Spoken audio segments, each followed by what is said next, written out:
सत श्री अकाल जी। थोड़ा स्वागत है जी चैनल जुगलू एजुकेशन विच। अज दी वीडियो च आपां गल करांगे भी जे असी अंग्रेजी पढ़ाउणा चाहुंदे आ, अंग्रेजी दे टीचर बनना चाहुंदे आ जां इस पासे आपदा करियर बनाउणा चाहुंदे आ तां आपां की कर सकदे आ। ਇਹ ਇੱਕ ਨਿੱਕੀ ਜੀ ਆਪਸ਼ਨ ਆ। ਦੇਖੋ ਸਾਡੇ ਕੋਲੇ ਬਹੁਤ ਜ਼ਿਆਦਾ ਆਪਸ਼ਨਸ ਹੁੰਦੀਆਂ ਨੇ, ਅਸੀਂ ਕੋਈ ਵੀ ਚੁਣ ਸਕਦੇ ਆ। ਆਪਾਂ ਅੱਜ ਗੱਲ ਕਰਾਂਗੇ ਸੈਲਟਾ ਦੀ। ਸੈਲਟਾ ਇੱਕ ਕੋਰਸ ਆ। ਸਭ ਤੋਂ ਪਹਿਲਾਂ ਆਪਾਂ ਇਹਦੀ ਫੁੱਲ ਫਾਰਮ ਹੀ ਜਾਣ ਲੈਂਦੇ ਆ। Certificate in teaching English to speakers of other languages. ਮਤਲਬ ਇਹ ਇੱਕ ਸਰਟੀਫਿਕੇਸ਼ਨ ਆ ਵੀ ਆਪਾਂ ਅੰਗਰੇਜ਼ੀ ਪੜ੍ਹਾਈਏ ਉਹਨਾਂ ਨੂੰ ਜਿਨ੍ਹਾਂ ਦੀ ਪਹਿਲੀ ਭਾਸ਼ਾ ਕੋਈ ਹੋਰ ਆ। ਜਿਵੇਂ ਆਪਾਂ ਪੰਜਾਬ 'ਚ ਰਹਿਣੇ, ਆਪਣੀ L1 ਪੰਜਾਬੀ ਆ। ਜਿਵੇਂ ਕਿਸੇ ਹੋਰ ਸਟੇਟ 'ਚ ਵਗ ਜੀ ਉੱਥੇ L1 ਹਿੰਦੀ ਆ, ਕਿਤੇ ਹੋਰ ਵਗ ਜੀ ਉੱਥੇ L1 ਕੋਈ ਹੋਰ ਆ। ਪੂਰੀ ਦੁਨੀਆ 'ਚ ਬਹੁਤ ਸਾਰੀਆਂ ਇਹੋ ਜਿਹੀਆਂ ਥਾਵਾਂ ਨੇ, ਬੜੇ ਦੇਸ਼ ਨੇ ਜਿੱਥੇ L1 ਹੋਰ ਆ। ਇਸ ਕਰਕੇ ਜਿੱਥੇ L1 ਹੋਰ ਆ ਉੱਥੇ ਸਾਰਿਆਂ ਨੂੰ, ਜਿਨ੍ਹਾਂ ਨੂੰ ਆਪਾਂ ਅੰਗਰੇਜ਼ੀ ਪੜ੍ਹਾਉਣੀ ਆ, ਉਹਦੇ ਵਾਸਤੇ ਇਹ ਕੋਰਸ ਆ।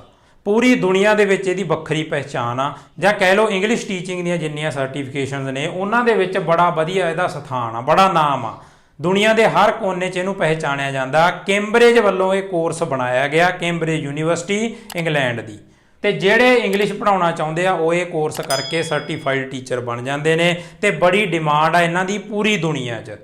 ਹੁਣ ਆਪਾਂ ਇਹਦੇ ਤੇ ਹੋਰ ਬਾਹਲੀ ਗੱਲ ਕੀ ਕਰਨੀ ਹੈ, ਤੁਸੀਂ ਇੱਕ ਕੰਮ ਕਰ ਲਿਓ, ਸੈਲਟਾ ਲਿਖ ਕੇ ਗੂਗਲ ਤੇ ਸਰਚ ਕਰ ਲਿਓ, ਚਾਹੇ YouTube ਤੇ ਕਰ ਲਿਓ, ਜਿੱਥੇ ਮਰਜ਼ੀ ਦੇਖ ਲਿਓ, ਉਹਦੇ ਬਾਰੇ ਜਾਣਕਾਰੀ ਹਾਸਲ ਕਰ ਲਿਓ। ਤੁਹਾਨੂੰ ਆਪੇ ਪਤਾ ਲੱਗ ਜਾਣਾ ਵੀ ਇਹ ਦੁਨੀਆ 'ਚ ਕਿੱਥੇ ਕਿੱਥੇ ਪਹਿਚਾਣਿਆ ਜਾਂਦਾ। ਇਹਦੇ ਬਾਰੇ ਆਪੇ ਥੋੜੀ ਜਿਹੀ ਰਿਸਰਚ ਕਰ ਲਿਓ। ਵੀਡੀਓ ਬਹੁਤ ਲੰਮੀ ਹੋ ਜੂ ਜੇ ਆਪਾਂ ਗੱਲ ਕਰੀ। ਹੁਣ ਅਗਲਾ ਸਵਾਲ ਤੁਹਾਡੇ ਮਨ 'ਚ ਆ ਗਿਆ ਵੀ ਇਹਦੀ ਫੁੱਲ ਫਾਰਮ ਤਾਂ ਇਹ ਲਿਖਤੀ ਵੀ ਇਹ ਕੀ ਆ ਸੈਲਟਾ, ਪਰ ਇਹ ਮੈਚ ਤਾਂ ਕਰਦਾ ਨਹੀਂ। ਚਲੋ ਸੀ ਤੇ ਆਪਾਂ ਸਰਟੀਫਿਕੇਟ ਮੰਨ ਲਿਆ, ਅੱਗੇ ਤਾਂ ਕੋਈ ਅੱਖਰ ਮੈਚ ਹੀ ਨਹੀਂ ਕਰ ਰਿਹਾ ਇਨ ਟੀਚਿੰਗ ਇੰਗਲਿਸ਼। ਹੁਣ ਆਪਾਂ ਤੁਹਾਨੂੰ ਇੱਥੇ ਦੱਸ ਦਈਏ ਤੁਹਾਡੀ ਜਾਣਕਾਰੀ ਵਾਸਤੇ ਵੀ ਪਹਿਲਾਂ ਇਹਦਾ ਕੀ ਨਾਮ ਸੀ। ਅਸਲੀ ਨਾਮ ਸੀ ਜਿਹੜਾ ਇਹਦਾ ਪਹਿਲਾਂ ਉਹ ਸੀ ਤੇ ਚਲੋ ਆਪਣਾ ਸਰਟੀਫਿਕੇਟ ਆ ਗਿਆ ਇਨ ਇੰਗਲਿਸ਼, ਈ ਤੇ ਇੰਗਲਿਸ਼, ਐਲ ਤੇ ਲੈਂਗੁਏਜ, ਟੀ ਤੇ ਟੀਚਿੰਗ, ਫਿਰ ਏ ਤੇ ਅਡਲਟਸ। ਵੀ ਅਡਲਟਸ ਹੁੰਦੇ ਨੇ ਜਿਹੜੇ ਵੱਡੀ ਉਮਰ ਵਾਲੇ, ਵੱਡਿਆਂ ਨੂੰ ਅੰਗਰੇਜ਼ੀ ਪੜ੍ਹਾਉਣ ਦਾ ਕੋਰਸ, ਵੱਡਿਆਂ ਨੂੰ ਅੰਗਰੇਜ਼ੀ ਪੜ੍ਹਾਉਣ ਦੀ ਸਰਟੀਫਿਕੇਸ਼ਨ ਪਹਿਲਾਂ ਇਹਦੀ ਇਹ ਸੀ। ਹੁਣ ਅੱਜ ਕੱਲ੍ਹ ਜੋ ਇਹਦੀ ਫੁੱਲ ਫਾਰਮ ਹੈ, ਅੱਜ ਕੱਲ੍ਹ ਇਹਦਾ ਨਾਮ ਇਹ ਕਰ ਦਿੱਤਾ ਗਿਆ, ਇਸ ਕਰਕੇ ਆਪਾਂ ਲੇਟੈਸਟ ਨਾਮ ਹੀ ਯਾਦ ਰੱਖਣਾ। ਠੀਕ ਹੈ ਜੀ, ਇਹ ਹੋ ਗਿਆ ਇਹਦਾ ਲੇਟੈਸਟ ਨਾਮ। ਹੁਣ ਤੁਹਾਨੂੰ ਸਾਰਿਆਂ ਨੂੰ ਇਹ ਵੀ ਪਤਾ ਲੱਗ ਗਿਆ ਵੀ ਇਹ ਹੈ ਕੀ। ਹੁਣ ਅੱਗੇ ਆਪਾਂ ਗੱਲ ਕਰਦੇ ਹਾਂ ਵੀ ਇਹਨੂੰ ਕਰ ਕੌਣ ਸਕਦਾ। ਦੇਖੋ ਸਭ ਤੋਂ ਪਹਿਲੀ ਤੇ ਜ਼ਰੂਰੀ ਗੱਲ ਇਹ ਆ ਵੀ ਸਾਡਾ ਟੀਚਿੰਗ ਦੇ ਵਿੱਚ ਇੰਟਰਸਟ ਹੋਣਾ ਬਹੁਤ ਜ਼ਰੂਰੀ ਆ। ਇਹ ਨਹੀਂ ਹੈਗਾ ਆਪਾਂ ਕਿਸੇ ਦੇ ਮਗਰ ਲੱਗ ਕੇ ਜਾਂ ਇਹ ਦੇਖ ਕੇ ਵੀ ਅੱਜ ਕੱਲ੍ਹ ਇਹਦੀ ਤਾਂ ਬੜੀ ਸਕੋਪ ਆ, ਚੱਲ ਇਹੀ ਕਰ ਲੈਂਦੇ ਆ, ਚੱਲ ਆਪਾਂ ਵੀ ਅੰਗਰੇਜ਼ੀ ਦੇ ਮਾਸਟਰ ਹੀ ਬਣ ਜਾਂਦੇ, ਚੱਲੀ ਜਾਂਦਾ, ਠੀਕ ਆ ਨਾ। ਜੇ ਤੁਹਾਡਾ ਟੀਚਿੰਗ ਦੇ ਵਿੱਚ ਇੰਟਰਸਟ ਆ, ਤੁਸੀਂ ਇਸ ਫੀਲਡ 'ਚ ਆਉਣਾ ਚਾਹੁੰਦੇ ਹੋ ਤਾਂ ਕਰੋ, ਫੇਰ ਹੀ ਗੱਲ ਬਣੂਗੀ, ਫੇਰ ਹੀ ਨਜ਼ਾਰਾ ਆਊਗਾ, ਕਰਨ ਦਾ ਵੀ ਨਜ਼ਾਰਾ ਆਊ, ਅੱਗੇ ਸਾਡੇ ਕਰੀਅਰ ਨੂੰ ਸ਼ੇਪ ਕਰਨ ਵਾਸਤੇ ਵੀ ਇਹ ਬਹੁਤ ਮਦਦ ਕਰੂਗਾ। ਇਸ ਕਰਕੇ ਇਹੀ ਪਹਿਲੀ ਜ਼ਰੂਰੀ ਗੱਲ ਦਾ ਬਹੁਤ ਖਿਆਲ ਰੱਖੋ। ਹੁਣ ਆਪਾਂ ਇੱਕ ਨਿੱਕੀ ਜੀ ਗੱਲ ਹੋਰ ਕਰ ਲਈਏ ਵੀ ਟੀਚਿੰਗ ਕੀ ਆ। ਸਭ ਤੋਂ ਪਹਿਲਾਂ ਸਾਨੂੰ ਇਹ ਪਤਾ ਹੋਣਾ ਬਹੁਤ ਜ਼ਰੂਰੀ ਆ ਵੀ ਜਿਹੜੀ ਟੀਚਿੰਗ ਆ ਉਹ ਇੱਕ ਸਕਿੱਲ ਆ, ਉਹ ਇੱਕ ਖੂਬੀ ਆ। ਇਹ ਇੱਕ ਖੂਬੀ ਆ ਜਿਹਦੇ ਤੇ ਅਸੀਂ ਕੰਮ ਕਰਕੇ, ਸ਼ੌਂਕ ਨਾਲ, ਰਿਸਰਚ ਕਰਕੇ, ਪ੍ਰੈਕਟਿਸ ਕਰਕੇ ਮੁਹਾਰਤ ਹਾਸਲ ਕਰਦੇ ਆ। ਇਹ ਹੁੰਦੀ ਆ ਟੀਚਿੰਗ। ਅਸੀਂ ਇਹਨੂੰ ਬੜੀ ਵਾਰ ਉਲਝਾ ਲੈਂਦੇ ਆ ਵੀ ਜਿਹੜਾ ਇੱਕ ਟੀਚਰ ਹੁੰਦਾ ਉਹਨੂੰ ਸਾਰਾ ਕੁਝ ਹੀ ਪਤਾ ਹੁੰਦਾ। ਨਾ, ਇਹ ਤਾਂ ਇੱਕ ਸਕਿੱਲ ਆ। ਕਾਹਦੀ ਸਕਿੱਲ? ਵੀ ਜਿੰਨਾ ਗਿਆਨ ਸਾਡੇ ਕੋਲ ਹੈਗਾ ਉਹ ਅਸੀਂ ਸਾਹਮਣੇ ਵਾਲੇ ਨੂੰ ਕਿਵੇਂ ਦੇ ਸਕਦੇ ਹਾਂ, ਸਾਰੇ ਦਾ ਸਾਰਾ। ਮੈਨੂੰ ਇਹ ਚੀਜ਼ ਦੀ ਸਮਝ ਆ, ਮੰਨ ਲਓ ਸਾਨੂੰ ਆਹ ਇੱਕ ਚੀਜ਼ ਦੀ ਸਮਝ ਆ, ਅਸੀਂ ਉਹ ਸਾਹਮਣੇ ਵਾਲੇ ਨੂੰ ਕਿਵੇਂ ਸਮਝਾ ਸਕਦੇ ਹਾਂ। ਜਿੰਨੀ ਸਮਝ ਸਾਨੂੰ ਆ ਸਾਹਮਣੇ ਵਾਲੇ ਨੂੰ ਉਨੀ ਕਿਵੇਂ ਦੇ ਸਕਦੇ ਹਾਂ।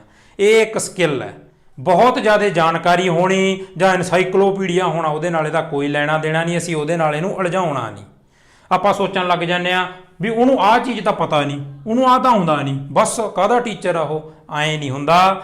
ਟੀਚਰ ਦਾ ਮਤਲਬ ਕੀ ਆ ਉਹ ਅਸੀਂ ਸਮਝਣਾ ਵੀ ਜੇ ਉਹਨੂੰ ਨਹੀਂ ਆਉਂਦਾ ਤਾਂ ਕੋਈ ਗੱਲ ਨਹੀਂ, ਜਿੰਨਾ ਉਹਨੂੰ ਆਉਂਦਾ ਉਹਦੇ ਕੋਲ ਇਹ ਸਕਿੱਲ ਆ, ਇਹ ਖੂਬੀ ਆ ਵੀ ਸਾਨੂੰ ਓਨਾ ਉਹ ਸਮਝਾ ਸਕਦਾ। ਤੇ ਜਿਹੜਾ ਉਹਨੂੰ ਨਹੀਂ ਆਉਂਦਾ ਉਹਨੂੰ ਪ੍ਰਵਾਨ ਕਰਕੇ ਦੇਖੋ। ਟੀਚਰ ਦੀ ਇੱਕ ਬਹੁਤ ਜ਼ਰੂਰੀ ਗੱਲ ਆ, ਜੇ ਸਾਨੂੰ ਕੋਈ ਚੀਜ਼ ਨਹੀਂ ਪਤਾ ਤਾਂ ਸਾਹਮਣੇ ਵਾਲੇ ਨੂੰ ਮਿਸ ਇਨਫੋਰਮੇਸ਼ਨ ਨਹੀਂ ਦੇਣੀ। ਉਹਨੂੰ ਸਿੱਧਾ ਕਹਿ ਦੇਣਾ ਵੀ ਇਹਦੇ ਬਾਰੇ ਮੈਨੂੰ ਕੁਛ ਨਹੀਂ ਪਤਾ, ਮੈਨੂੰ ਇਹਦੇ ਬਾਰੇ ਜਾਣਕਾਰੀ ਨਹੀਂ ਆ, ਮੈਂ ਅੱਜ ਜਾ ਕੇ ਰਿਸਰਚ ਕਰੂੰਗਾ ਤੇ ਕੱਲ੍ਹ ਨੂੰ ਤੈਨੂੰ ਸਾਰਾ ਦੱਸ ਦੂੰਗਾ। ਕੋਈ ਸੰਗ ਨਹੀਂ ਮੰਨਣੀ, ਕੋਈ ਇਨਸਲਟ ਟਾਈਪ ਨਹੀਂ ਫੀਲ ਕਰਨਾ। ਠੀਕ ਹੈ, ਪ੍ਰਵਾਨ ਕਰੋ। ਨਹੀਂ ਪਤਾ, ਕੱਲ੍ਹ ਨੂੰ ਸਿੱਖ ਕੇ ਆਵਾਂਗੇ, ਰਿਸਰਚ ਕਰਾਂਗੇ ਤੇ ਤੁਹਾਨੂੰ ਉਦੋਂ ਵੀ ਵਧੀਆ ਤਰੀਕੇ ਨਾਲ ਆ ਕੇ ਦੱਸਾਂਗੇ, ਤੁਹਾਨੂੰ ਸਮਝਾ ਦਾਂਗੇ ਕੱਲ੍ਹ ਨੂੰ। ਠੀਕ ਹੈ ਜੀ, ਅਸੀਂ ਕੋਈ ਇਨਸਾਈਕਲੋਪੀਡੀਆ ਨਹੀਂ ਹੈਗੇ। ਟੀਚਰ ਹੋਣ ਦਾ ਮਤਲਬ ਆ ਸਾਡੇ ਕੋਲ ਟੀਚਿੰਗ ਦੀ ਸਕਿੱਲ ਆ। ਹੁਣ ਮੰਨ ਲਓ ਇੱਕ ਕੋਈ ਪਲੇਅਰ ਆ, ਇੱਕ ਕੋਈ ਕ੍ਰਿਕਟ ਦਾ ਪਲੇਅਰ ਆ, ਠੀਕ ਹੈ ਜੀ, ਬਹੁਤ ਤਕੜਾ ਪਲੇਅਰ ਆ, ਬਹੁਤ ਵਧੀਆ ਪਲੇਅਰ ਆ। ਉਹਨੂੰ ਅਸੀਂ ਕਹਿ ਦਈਏ ਵੀ 1996 'ਚ ਕ੍ਰਿਕਟ ਦਾ ਵਰਲਡ ਕੱਪ ਕਿਹਨੇ ਜਿੱਤਿਆ ਸੀ। ਜੇ ਉਹਨੂੰ ਨਾ ਪਤਾ ਅਸੀਂ ਐਂ ਕਹੋ ਜਾ ਯਾਰ ਤੂੰ ਕੋਈ ਕ੍ਰਿਕਟਰ ਆ, ਤੈਨੂੰ ਐਂ ਤਾਂ ਪਤਾ ਨਹੀਂ 96 'ਚ ਵਰਲਡ ਕੱਪ ਕਿਹਨੇ ਜਿੱਤਿਆ ਸੀ ਕ੍ਰਿਕਟ ਦਾ, ਤੂੰ ਕਾਹਦਾ ਕ੍ਰਿਕਟਰ ਆ। ਕੋਈ ਹੋਰ ਪੇਂਟਰ ਆ, ਮੰਨ ਲਓ ਕੋਈ ਆਰਟਿਸਟ ਆ, ਕੋਈ ਪੇਂਟਰ ਆ, ਉਹਨੂੰ ਅਸੀਂ ਪੁੱਛ ਲਈਏ ਵੀ ਮੋਨਾਲੀਜ਼ਾ ਦੀ ਪੇਂਟਿੰਗ ਕਿਹੜੇ ਸਾਲ 'ਚ ਬਣੀ ਸੀ ਦੱਸ, ਜੇ ਉਹਨੂੰ ਹੁਣ ਪਤਾ ਹੀ ਨਹੀਂ ਹੋਣਾ, ਸਾਰਿਆਂ ਨੂੰ ਹੀ ਪਤਾ, ਉਹਨੂੰ ਨਹੀਂ ਪਤਾ, ਆਪਾਂ ਇਹ ਮੰਨ ਲਾਂਗੇ ਵੀ ਜਾ ਤੂੰ ਕਾਹਦਾ ਪੇਂਟਰ ਆ, ਤੈਨੂੰ ਤਾਂ ਇਹ ਨਹੀਂ ਪਤਾ, ਮੋਨਾਲੀਜ਼ਾ ਦੀ ਪੇਂਟਿੰਗ ਬਾਰੇ ਪਤਾ ਨਹੀਂ। ਮਤਲਬ ਇਹ ਆ ਵੀ ਉਹ ਕ੍ਰਿਕਟਰ ਆ, ਉਹਦੇ ਕੋਲ ਕ੍ਰਿਕਟ ਖੇਡਣ ਦੀ ਸਕਿੱਲ ਆ, ਉਹ ਤੋਂ ਜਿੰਨਾ ਮਰਜ਼ੀ ਖੜਾ ਲਓ, ਠੀਕ ਹੈ ਜੀ। ਇਹ ਉਹ ਪੇਂਟਰ ਆਰਟਿਸਟ ਆ, ਉਹ ਤੋਂ ਪੇਂਟਿੰਗਾਂ ਬਣਵਾ ਲਓ, ਉਹਦੇ ਕੋਲ ਸਕਿੱਲ ਆ। ਇਹ ਟੀਚਰ ਆ, ਇਹਦੇ ਕੋਲ ਟੀਚਿੰਗ ਦੀ ਸਕਿੱਲ ਆ, ਇਹ ਤੋਂ ਜਿੰਨਾ ਮਰਜ਼ੀ ਪੜ੍ਹਾ ਲਓ। ਇਹ ਹੋਰ ਦੁਨੀਆ ਦੇ ਆਪਾਂ ਜੇ ਸਵਾਲ ਪੁੱਛੀ ਜਾਵਾਂਗੇ ਤੇ ਟੀਚਰ ਨੂੰ ਨਹੀਂ ਪਤਾ, ਹਾਂ ਬੇਸਿਕ ਗੱਲਾਂ ਪਤਾ ਹੋਣੀਆਂ ਜ਼ਰੂਰੀ ਨੇ, ਪਰ ਜੇ ਅਸੀਂ ਹੋਰ ਆਲੇ ਦੁਆਲੇ ਲਿਆ ਸਵਾਲ ਪੁੱਛੀ ਜਾਵਾਂਗੇ ਉਹ ਟੀਚਰ ਨੂੰ ਨਹੀਂ ਪਤਾ, ਤਾਂ ਇਹ ਕੋਈ ਵੱਡੀ ਗੱਲ ਨਹੀਂ ਹੈ, ਐਨਸਾਈਕਲੋਪੀਡੀਆ ਨਹੀਂ ਹੈ ਵੀ ਦੁਨੀਆ ਦੀ ਸਾਰੀ ਜਾਣਕਾਰੀ ਹੋਵੇ, ਠੀਕ ਹੈ ਜੀ। ਇਹ ਆ ਟੀਚਿੰਗ ਸਕਿੱਲ, ਇਹ ਸਾਨੂੰ ਪਤਾ ਹੋਣੀ ਬਹੁਤ ਜ਼ਰੂਰੀ ਆ, ਤਾਂ ਹੀ ਅਸੀਂ ਇਹਦੇ ਤੇ ਕੰਮ ਕਰ ਸਕਦੇ ਹਾਂ, ਤਾਂ ਹੀ ਅਸੀਂ ਟੀਚਿੰਗ ਦਾ ਅਸਲੀ ਮਤਲਬ ਸਮਝ ਕੇ ਅੱਗੇ ਵੱਧ ਸਕਦੇ ਹਾਂ। ਲਓ ਜੀ, ਹੁਣ ਆਪਾਂ ਸ਼ੁਰੂ ਕਰ ਲਈ ਆਪਣੀ ਅਸਲੀ ਵੀਡੀਓ, ਬਹੁਤ ਗੱਲਾਂ ਹੋ ਗਈਆਂ। ਸਭ ਤੋਂ ਪਹਿਲਾਂ ਗੱਲ ਕਰਦੇ ਹਾਂ ਐਲੀਜੀਬਿਲਿਟੀ ਦੀ, ਵੀ ਇਹ ਕੋਰਸ, ਇਹ ਸਰਟੀਫਿਕੇਸ਼ਨ ਕਰ ਕੌਣ ਸਕਦਾ, ਐਲੀਜੀਬਲ ਕੌਣ ਆ। ਪਹਿਲੀ ਗੱਲ, ਪਹਿਲੀ ਕੰਡੀਸ਼ਨ, ਅਸੀਂ 18 ਸਾਲ ਤੋਂ ਵੱਧ ਹੋਣੇ ਚਾਹੀਦੇ ਆ, ਤੇ ਦੂਜੀ ਦੀ ਕੰਡੀਸ਼ਨ ਇਹ ਆ ਵੀ ਅਸੀਂ ਇੰਨੇ ਯੋਗ ਹੋਈਏ ਵੀ ਅਸੀਂ ਯੂਨੀਵਰਸਿਟੀ 'ਚ ਦਾਖਲਾ ਲੈ ਸਕੀਏ। ਭਾਵ ਕੀ ਆ ਉਹਦਾ, ਆਪਣੇ ਵਾਲੇ ਸ਼ਬਦਾਂ 'ਚ ਵੀ ਅਸੀਂ +2 ਪਾਸ ਹੋਈਏ, ਕਿਉਂਕਿ +2 ਪਾਸ ਕਰਕੇ ਬੰਦਾ ਡਿਗਰੀ 'ਚ ਐਡਮਿਸ਼ਨ ਲੈ ਸਕਦਾ ਯੂਨੀਵਰਸਿਟੀ 'ਚ, ਠੀਕ ਹੈ ਜੀ। +2 ਪਾਸ ਹੋਈਏ। ਅਗਲੀ ਗੱਲ ਆ ਗਈ ਵੀ ਸਾਡਾ ਜਿਹੜਾ ਅੰਗਰੇਜ਼ੀ ਦਾ ਲੈਵਲ ਆ ਉਹ C1 ਹੋਵੇ, ਸਾਡਾ ਇੰਗਲਿਸ਼ ਦਾ ਲੈਵਲ C1 ਹੋਣਾ ਚਾਹੀਦਾ, ਭਾਵ 7 ਤੋਂ ਵੱਧ ਬੈਂਡ ਹੋਣੇ ਚਾਹੀਦੇ ਆ, ਫਿਰ ਸਾਡਾ ਲੈਵਲ ਅੰਗਰੇਜ਼ੀ ਦਾ C1 ਬਣ ਜੂ। ਜਿਹੜਾ ਸਾਡਾ ਆਇਲਸ ਦਾ ਸਕੋਰ ਕਾਰਡ ਹੁੰਦਾ ਉਹ ਤੇ ਚਾਹੇ ਚੈੱਕ ਕਰ ਲਿਓ, ਸਾਈਡ ਦੇ ਉੱਤੇ ਲੈਵਲ ਜ਼ਰੂਰ ਲਿਖੇ ਹੁੰਦੇ ਨੇ, C1 ਆ ਜਾਂ ਜਿਹੜਾ ਵੀ ਆ, ਠੀਕ ਹੈ ਜੀ। ਸਾਡਾ ਲੈਵਲ C1 ਹੋਣਾ ਜ਼ਰੂਰੀ ਆ। ਹੁਣ ਅਗਲੀ ਗੱਲ, ਤੁਸੀਂ ਕਹੋਗੇ ਅਸੀਂ ਇਹ ਲੈਵਲ ਚੈੱਕ ਕਿਵੇਂ ਕਰਨਾ, ਜਾਂ ਤਾਂ ਸਾਨੂੰ ਐਂ ਪਤਾ ਹੋਵੇ, ਠੀਕ ਹੈ ਜੀ, ਵੀ ਸਾਡਾ ਇੰਨਾ ਕੁ ਲੈਵਲ ਹੈਗਾ, ਪੜ੍ਹ ਲਓ ਵੀ C1 'ਚ ਕੀ ਕੁਛ ਆ ਜਾਂਦਾ, ਵੀ ਮੈਂ 7+ ਬੈਂਡ ਵਾਲਾ ਹੈਗਾ। ਨਹੀਂ ਫਿਰ ਟੈਸਟ ਦੇ ਲਓ, ਆਇਲਸ ਦਾ ਟੈਸਟ ਦੇ ਲਓ, ਦੇਖ ਲਓ ਕਿੰਨੇ ਬੈਂਡ ਆ ਗਏ। ਅਗਲੀ ਗੱਲ, ਇਹ ਜਿਹੜਾ ਅਸੀਂ ਟੈਸਟ ਦਿੱਤਾ ਹੋਊਗਾ ਇਹਦਾ ਸਕੋਰ ਕਾਰਡ ਕੰਡੀਸ਼ਨਲ ਆ, ਚਾਹੇ ਅਸੀਂ ਐਡਮਿਸ਼ਨ ਵਾਸਤੇ ਉਹਨੂੰ ਲਾਈਏ ਚਾਹੇ ਨਾ ਲਾਈਏ, ਉਹਨਾਂ ਨੇ ਇਹ ਨਹੀਂ ਦੇਖਣਾ, ਪਰ ਉਹ ਸਾਨੂੰ ਇਹ ਕਹਿੰਦੇ ਨੇ ਵੀ ਤੁਹਾਡਾ ਇਹ ਲੈਵਲ ਹੋਣਾ ਚਾਹੀਦਾ, ਠੀਕ ਹੈ ਜੀ। ਇਹ ਹੋ ਗਈ ਐਲੀਜੀਬਿਲਿਟੀ ਦੀ ਗੱਲ।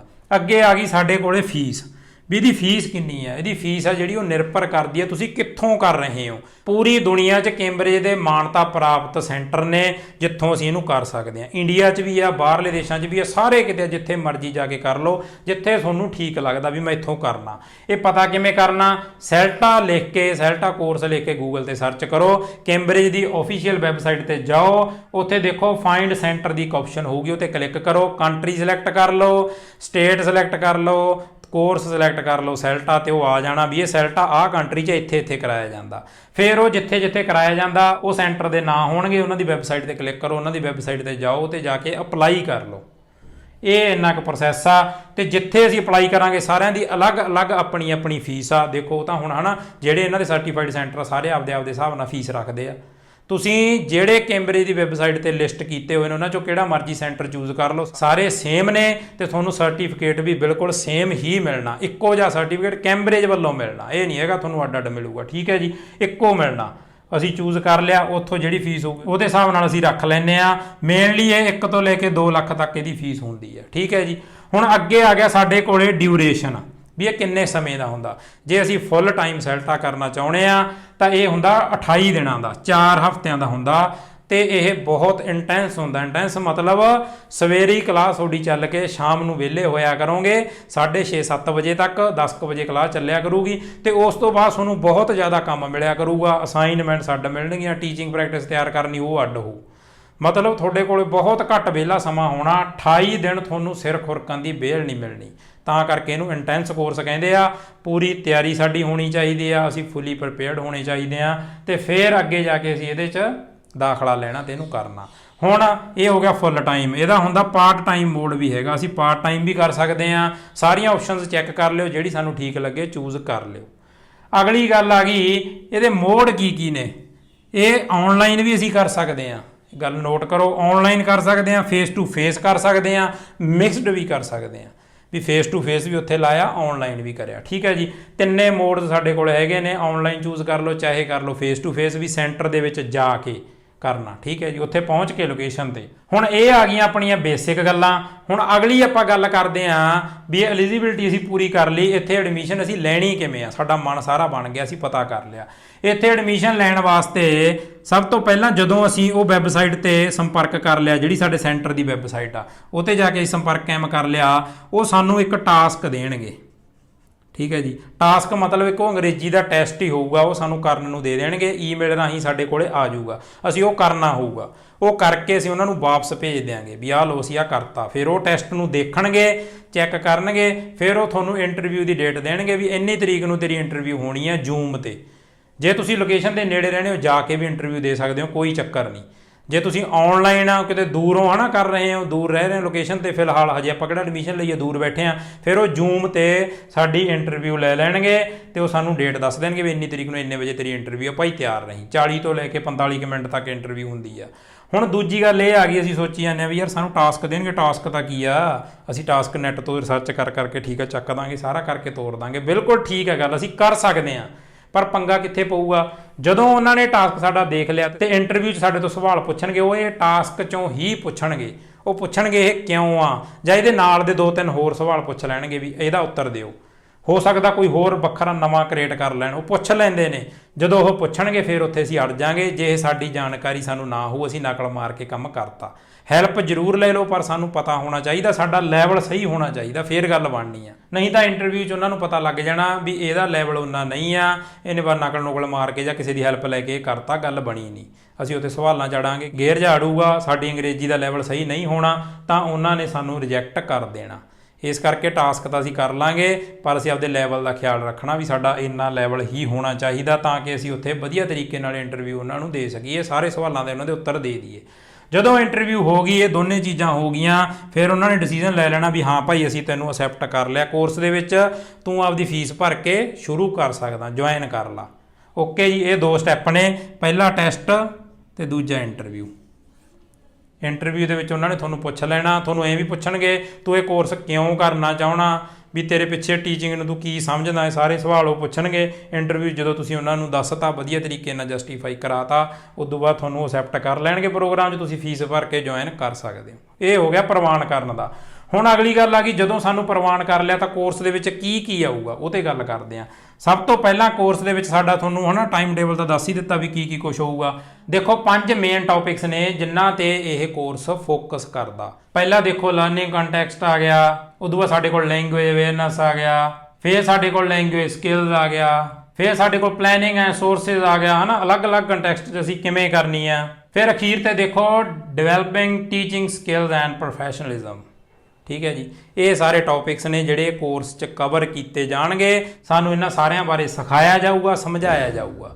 ਇਸ ਤੋਂ ਇਲਾਵਾ ਕੀ ਹੁੰਦਾ, 4 ਅਸੀਂ ਅਸਾਈਨਮੈਂਟਸ ਬਣਾਉਣੀਆਂ ਹੁੰਦੀਆਂ ਨੇ, 4 ਅਸਾਈਨਮੈਂਟਸ, ਤੇ 8 ਵਾਰੀ ਸਾਡੀ ਟੀਚਿੰਗ ਪ੍ਰੈਕਟਿਸ ਲੱਗਦੀ ਆ। 8 ਵਾਰੀ ਮਤਲਬ ਅਸੀਂ 8 ਵਾਰੀ ਸਾਨੂੰ ਇੱਕ ਗਰੁੱਪ ਦਿੱਤਾ ਜਾਊਗਾ, ਪ੍ਰੀ ਇੰਟਰਮੀਡੀਏਟ ਤੇ ਅੱਪਰ ਇੰਟਰਮੀਡੀਏਟ। ਅਸੀਂ 4 ਵਾਰੀ ਤਾਂ ਉਹਨਾਂ ਜਵਾਕਾਂ ਨੂੰ ਪੜ੍ਹਾਵਾਂਗੇ ਜਿਨ੍ਹਾਂ ਨੂੰ ਇੰਗਲਿਸ਼ ਬਹੁਤ ਘੱਟ ਆਉਂਦੀ ਆ, 15 ਤੋਂ 20 ਤੱਕ ਵਿਦਿਆਰਥੀ ਹੋਣਗੇ, ਅਲੱਗ-ਅਲੱਗ ਕੰਟਰੀਜ਼ ਦੇ ਹੋਣਗੇ, ਉਹਨਾਂ ਨੂੰ ਪੜ੍ਹਾਵਾਂਗੇ। ਤੇ 4 ਵਾਰੀ ਅਸੀਂ ਪੜ੍ਹਾਵਾਂਗੇ ਅੱਪਰ ਇੰਟਰਮੀਡੀਏਟ ਵਾਲਿਆਂ ਨੂੰ, ਜਿਨ੍ਹਾਂ ਨੂੰ ਥੋੜ੍ਹੀ ਬਹੁਤ ਅੰਗਰੇਜ਼ੀ ਆਉਂਦੀ ਆ, ਉਹਨਾਂ ਦੀ ਕਮਾਂਡ ਹੈਗੀ ਆ, 4 ਵਾਰੀ ਉਹਨਾਂ ਨੂੰ ਪੜ੍ਹਾਵਾਂਗੇ। ਇਹ ਟੀਪੀ ਹੁੰਦੀ ਆ 45 ਮਿੰਟ ਦੀ, ਇੱਕ 45 ਮਿੰਟ ਦੀ ਟੀਪੀ ਹੁੰਦੀ ਆ। ਕਹਿ ਲਓ ਇੱਕ ਅੱਧਾ ਦਿਨ ਛੱਡ ਕੇ ਸਾਡੀ ਵਾਰੀ ਆਈ ਹੁੰਦੀ ਆ ਵੀ ਅੱਜ ਟੀਪੀ ਸਾਡੀ ਆ, ਟੀਚਿੰਗ ਪ੍ਰੈਕਟਿਸ ਸਾਡੀ ਆ। ਅਸੀਂ ਪੜ੍ਹਾਉਣਾਗਾ ਵਿਦਿਆਰਥੀਆਂ ਨੂੰ ਜਿਹੜੇ ਇੰਗਲਿਸ਼ ਸਿੱਖਣ ਆਏ ਆ, ਉਹਨਾਂ ਨੂੰ ਆਪਾਂ ਪੜ੍ਹਾਵਾਂਗੇ। ਟੋਟਲ 8 ਵਾਰੀ ਤੇ 4 ਅਸਾਈਨਮੈਂਟਸ ਨੇ, ਤੇ ਜਿਹੜੀਆਂ ਅਸਾਈਨਮੈਂਟਾਂ ਨੇ ਅਸੀਂ ਵੱਧ ਤੋਂ ਵੱਧ 1 ਅਸਾਈਨਮੈਂਟ ਦੇ ਵਿੱਚ ਫੇਲ ਲੈ ਸਕਦੇ ਹਾਂ, ਇਦੋਂ ਵੱਧ ਨਹੀਂ। ਸਾਨੂੰ 3 ਤਾਂ ਕਲੀਅਰ ਕਰਨੀਆਂ ਹੀ ਪੈਣਗੀਆਂ, ਨਹੀਂ ਤਾਂ ਅਸੀਂ ਫੇਲ ਹੋ ਜਾਾਂਗੇ। ਉਵੇਂ ਟੀਚਿੰਗ ਪ੍ਰੈਕਟਿਸ ਆ, ਟੀਚਿੰਗ ਪ੍ਰੈਕਟਿਸ ਦੇ ਵਿੱਚ ਵੀ ਸਾਨੂੰ 2 ਦਾ ਸਟੈਂਡਰਡ ਲੈਣਾ ਬਹੁਤ ਜ਼ਰੂਰੀ ਆ ਵੀ ਹਾਂ ਭਾਈ ਅਸੀਂ ਪੜ੍ਹਾਉਣ ਦੇ ਸਟੈਂਡਰਡ ਤੱਕ ਹੈਗੇ ਆ, ਸਾਨੂੰ ਪੜ੍ਹਾਉਣਾ ਆਉਂਦਾ, ਸਾਡੇ 'ਚ ਇਹ ਸਕਿੱਲ ਹੈਗੀ ਆ। ਠੀਕ ਹੈ ਜੀ, ਇਹ ਬੜਾ ਜ਼ਰੂਰੀ ਆ। 8 ਟੀਚਿੰਗ ਪ੍ਰੈਕਟਿਸ, 4 ਅਸਾਈਨਮੈਂਟਸ। ਹੁਣ ਦੇਖੋ 12 ਚੀਜ਼ਾਂ ਕਰਨੀਆਂ ਨੇ ਅਸੀਂ 28 ਦਿਨਾਂ 'ਚ, ਬਾਕੀ ਹੋਰ ਵੀ ਆਪਦਾ ਰਿਸਰਚ ਵਰਕ ਹੋ ਜਾਂਦਾ। ਉਹ ਡੇਲੀ ਸਾਨੂੰ ਕਹਿਣਗੇ ਵੀ ਹੁਣ ਭਾਈ ਤੇਰੀ ਆਹ 1 ਦਿਨ ਛੱਡ ਕੇ ਟੀਪੀ ਆ, ਆਹ ਤੂੰ ਟੌਪਿਕ 'ਤੇ ਪੜ੍ਹਾਉਣਾ। ਪਹਿਲੀਆਂ 6 ਟੀਪੀਆਂ ਜਿਹੜੀਆਂ ਲੱਗਦੀਆਂ ਨੇ ਉਹਨਾਂ ਦੇ ਵਿੱਚ ਸਾਨੂੰ ਉਹ ਟੌਪਿਕ ਦੇਣਗੇ, ਸਾਨੂੰ ਕਿਸੇ ਕਿਤਾਬ ਦੇ 1 ਜਾਂ 2 ਪੇਜ ਦੇ ਦੇਣਗੇ ਵੀ ਤੂੰ ਇਹ ਪੜ੍ਹਾਉਣਾ ਵਿਦਿਆਰਥੀਆਂ ਨੂੰ, ਤੇ ਲਾਸਟ ਵਾਲੀਆਂ 2 'ਚੋਂ ਕਹਿ ਦੇਣਗੇ ਤੂੰ ਆਪ ਹੀ ਲੱਭਣੀ ਆ, ਆਪ ਹੀ ਟੌਪਿਕ ਕ੍ਰੀਏਟ ਕਰਨਾ, ਸਾਰਾ ਕੁਝ ਆਪ ਕ੍ਰੀਏਟ ਕਰਨਾ ਤੇ ਵਿਦਿਆਰਥੀਆਂ ਨੂੰ ਪੜ੍ਹਾਉਣਾਗਾ ਆਪਣੇ ਆਪ, ਜਿਹੜਾ ਮਰਜ਼ੀ ਟੌਪਿਕ ਚੂਜ਼ ਕਰਕੇ। ਲਾਸਟ 2 'ਚ ਇਹ ਹੁੰਦਾਗਾ। ਠੀਕ ਹੈ ਜੀ, ਉਹ 'ਚ ਸਾਨੂੰ ਉਹ ਫ੍ਰੀ ਕਰ ਦੇਣਗੇ ਵੀ ਚੱਲ ਹੁਣ ਤੂੰ ਦਿਖਾ ਵੀ ਤੂੰ ਕਿਵੇਂ ਪਰਫਾਰਮੈਂਸ ਦਿੰਦਾ। ਓਕੇ ਜੀ, ਹੁਣ ਅਗਲੀ ਗੱਲ ਆ ਗਈ ਇਹਦੇ ਰਿਜ਼ਲਟ ਦੀ। ਇਹਦਾ ਰਿਜ਼ਲਟ ਇਹ ਨਹੀਂ ਹੈਗਾ ਵੀ ਸਾਨੂੰ ਐਂਡ ਤੇ ਕੋਈ ਪੱਕਾ ਪੇਪਰ ਹੋਊਗਾ ਜਾਂ ਕੋਈ ਪੇਪਰ ਹੋਊ ਸਾਨੂੰ ਉਹਦੇ ਹਿਸਾਬ ਨਾਲ ਰਿਜ਼ਲਟ ਦੇਣਗੇ, ਨਾ।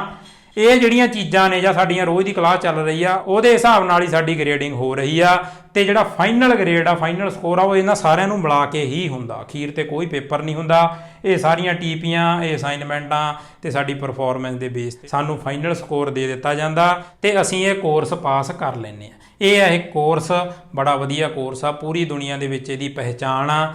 ਜਿੱਥੋਂ ਚਾਹੋ ਤੁਸੀਂ ਇਹ ਕੋਰਸ ਕਰ ਸਕਦੇ ਹੋ। ਤੁਹਾਨੂੰ ਆਪਾਂ ਮੁੱਢਲੀ ਜਾਣਕਾਰੀ ਦੇਤੀ। ਜੇ ਅਸੀਂ ਅੰਗਰੇਜ਼ੀ ਪੜ੍ਹਾਉਣਾ ਚਾਹੁੰਦੇ ਆ, ਸਾਡਾ ਇੰਟਰਸਟ ਹੋਣਾ ਬੜਾ ਜ਼ਰੂਰੀ ਆ, ਫੇਰ ਹੀ ਅਸੀਂ ਅੱਗੇ ਕੰਟੀਨਿਊ ਕਰ ਸਕਾਂਗੇ। ਤੇ ਸੈਲਟਾ ਕਰਨ ਤੋਂ ਪਹਿਲਾਂ ਸਾਡਾ ਮਨ ਬੜਾ ਬਣਿਆ ਹੋਣਾ ਚਾਹੀਦਾ ਗਾ, ਕਿਉਂਕਿ ਬਹੁਤ ਇੰਟੈਂਸ ਕੋਰਸ ਆ। ਸਾਨੂੰ ਛੁੱਟੀ ਵਾਲੇ ਦਿਨ ਵੀ ਵਿਹਲ ਨਹੀਂ ਲੱਗਣੀ। ਅਸੀਂ ਆਪਦਾ ਕੰਮ ਹੀ ਕਰਦੇ ਰਵਾਂਗੇ, ਰਿਸਰਚ ਵਰਕ ਕਰਦੇ ਰਵਾਂਗੇ, ਅਸਾਈਨਮੈਂਟ ਬਣਾ ਲਈ, ਟੀਪੀ ਆ ਗਈ, ਉਹਦੀ ਤਿਆਰੀ ਕਰ ਲਈ, ਸਾਰਾ ਕੁਝ ਚੱਲਦਾ ਰਹੂਗਾ। ਕੋਈ ਬਾਲਾ ਔਖਾ ਨਹੀਂ ਹੈ। ਬਸ ਇਹ ਹੈ ਵੀ ਸਾਨੂੰ ਉਹੀ ਗੱਲ ਆ ਵੀ ਸਿਰ ਖੁਰਕਣ ਦੀ ਵਿਹਲ ਨਹੀਂ ਮਿਲਣੀ। ਅਸੀਂ ਦੱਬ ਕੇ ਜੇ ਤਿਆਰੀ ਕੀਤੀ ਹੋਊਗੀ, ਲੈਂਗੁਏਜ ਤੇ ਸਾਡੀ ਕਮਾਂਡ ਜੇ ਵਧੀਆ ਹੋਊਗੀ ਤਾਂ ਅਸੀਂ ਇਹ ਜ਼ਰੂਰ ਪਾਸ ਕਰ ਲਾਂਗੇ ਤੇ ਸੈਲਟਾ ਸਰਟੀਫਾਈਡ ਟ੍ਰੇਨਰ ਬਣ ਜਾਾਂਗੇ। ਫਿਰ ਅਸੀਂ ਅੱਗੇ ਉਹਨਾਂ ਸਾਰਿਆਂ ਨੂੰ ਜਿਨ੍ਹਾਂ ਦੀ ਪਹਿਲੀ ਭਾਸ਼ਾ ਹੋਰ ਆ ਅੰਗਰੇਜ਼ੀ ਪੜ੍ਹਾਉਣ ਦੇ ਕਾਬਿਲ ਹੋ ਜਾਾਂਗੇ। ਕੈਂਬਰਿਜ ਵੱਲੋਂ ਸਰਟੀਫਾਈਡ ਹੋ ਜਾਾਂਗੇ। ਦੇਖੋ ਅੰਗਰੇਜ਼ੀ ਦਾ ਗੜ੍ਹ ਮੰਨਿਆ ਜਾਂਦਾ ਕੈਂਬਰਿਜ ਨੂੰ, ਜਿੱਥੋਂ ਆਪਾਂ ਕਹਿੰਦੇ ਆ ਸ਼ੁਰੂ ਹੁੰਦਾ। ਆਇਲਸ ਦਾ ਟੈਸਟ ਵੀ ਕੈਂਬਰਿਜ ਵੱਲੋਂ ਹੀ ਡਿਜ਼ਾਈਨ ਕੀਤਾ ਜਾਂਦਾ ਤੇ ਜੇ ਸਾਨੂੰ ਉਹ ਸਰਟੀਫਾਈ ਕਰਦੀ ਆ ਵੀ ਤੁਸੀਂ ਅੰਗਰੇਜ਼ੀ ਪੜ੍ਹਾਉਣ ਦੇ ਕਾਬਿਲ ਹੋ, ਸਰਟੀਫਾਈਡ ਟੀਚਰ ਹੋ, ਤਾਂ ਇੱਕ ਬਹੁਤ ਵਧੀਆ ਤੇ ਬਹੁਤ ਵੱਡੀ ਗੱਲ ਆ, ਇੱਕ ਸਨਮਾਨਜਨਕ ਗੱਲ ਆ ਤੇ ਇਹ ਸਾਡੇ ਕਰੀਅਰ ਦੇ ਵਿੱਚ ਸਾਡੀ ਬਹੁਤ ਮਦਦ ਕਰੂਗਾ। ਉਮੀਦ ਕਰਦੇ ਹਾਂ ਅੱਜ ਵਾਲੀ ਵੀਡੀਓ 'ਚ ਤੁਹਾਨੂੰ ਇਹ ਸਾਰਾ ਕੁਝ ਸਮਝ ਆ ਗਿਆ ਹੋਊਗਾ। ਜੇ ਤੁਹਾਡੇ ਮਨ 'ਚ ਹੋਰ ਕੋਈ ਵੀ ਸਵਾਲ ਡਾਊਟ ਆ ਕੋਰਸ ਨੂੰ ਲੈ ਕੇ ਤਾਂ ਤੁਸੀਂ ਕਮੈਂਟ ਕਰਕੇ ਜ਼ਰੂਰ ਪੁੱਛੋ, ਆਪਾਂ ਉਹਦਾ ਵੀ ਹੱਲ ਕਰਾਂਗੇ। ਨਹੀਂ WhatsApp ਵਾਲੇ ਨੰਬਰ 'ਤੇ ਤੁਸੀਂ ਮੈਸੇਜ ਕਰ ਦਿਓ, ਮੈਸੇਜ ਕਰਿਓ, ਆਪਾਂ ਉਹਦਾ ਹੱਲ ਕਰਾਂਗੇ ਵੀ ਹਾਂ ਐਂ ਕਰ ਲਓ, ਇਸ ਤਰ੍ਹਾਂ ਕਰ ਲਓ। ਅਗਲੀ ਵੀਡੀਓ ਲੈ ਕੇ ਜਲਦੀ ਫੇਰ ਹਾਜ਼ਰ ਹੋਵਾਂਗੇ। ਉਦੋਂ ਤੱਕ ਲਈ ਸਤਿ ਸ਼੍ਰੀ ਅਕਾਲ।